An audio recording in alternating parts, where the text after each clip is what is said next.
Let's keep talking about busyness.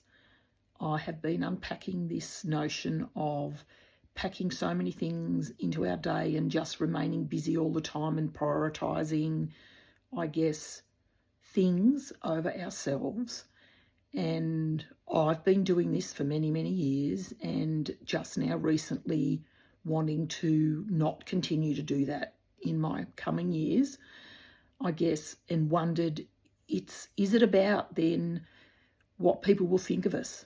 Is it about then us wanting to achieve things so we look good, so we portray to people around us the best, what we think is the best version of ourselves, when in fact it's sometimes a fake version of, I guess, putting out there what we think people want to see. I was reflecting on how when I was working my last job, I left that role with more than 1,000 hours of sick leave. And I'm not saying that you should use every single hour of your sick leave. What I'm talking about is considering how you're feeling truly and what your body's telling you, not pushing through of that all the time. I remember not feeling well enough really to work. My body might have had a bit of a cold or a flu, and I would push through and think it's very important that I get this stuff done. I would even work from home, so I wasn't going to make other people sick, but I would still think, my job is just so important that too important for me to take a day and have a rest. I would get migraines and headaches from doing the same thing, of just feeling a pressure, putting a pressure on myself to achieve certain things by deadlines that might be very unrealistic, but feeling that if I don't achieve them, I'm going to look like I'm failed, and that what will my boss think? What will my colleagues think? What will the business think of me if I don't get all of these things done on this list, which nobody in their right mind would be able to finish it without it having an impact on your body. And so that was all me.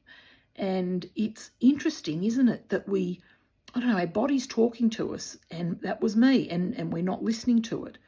And the interesting thing was that I was in a manager's role, so I was leading teams.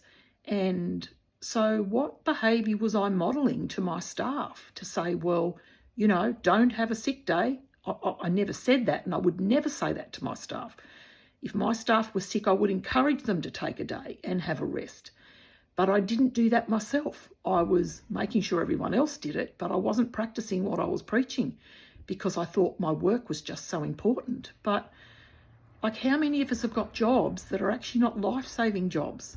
If we're not there for a day, that we just are listening to our body and just going, my body is screaming for me to just take a breath. And it could even be on a weekend. It doesn't even need to be on a weekday. I'm just talking about any time your body's telling you to, okay, the lawn can wait for another week. Really? Or, maybe you don't have to do all those extra things every single weekend. I think it's interesting that I've looked back and reflected on that and realised that I was prioritising tasks and things and other people often over my own well-being and own wellness. So, it's interesting, isn't it, when you start to unpack Pandora's box and wonder, where does that thinking come from? And I wonder if it is about worrying about what people will think of me and thinking I'm not professional enough, even to the point of remembering when I was ringing in to say I was sick, worrying that my voice didn't sound sick enough to have a sick day. What is that like? So anyway, interesting what I'm finding as I go down this path. I hope you have a wonderful day.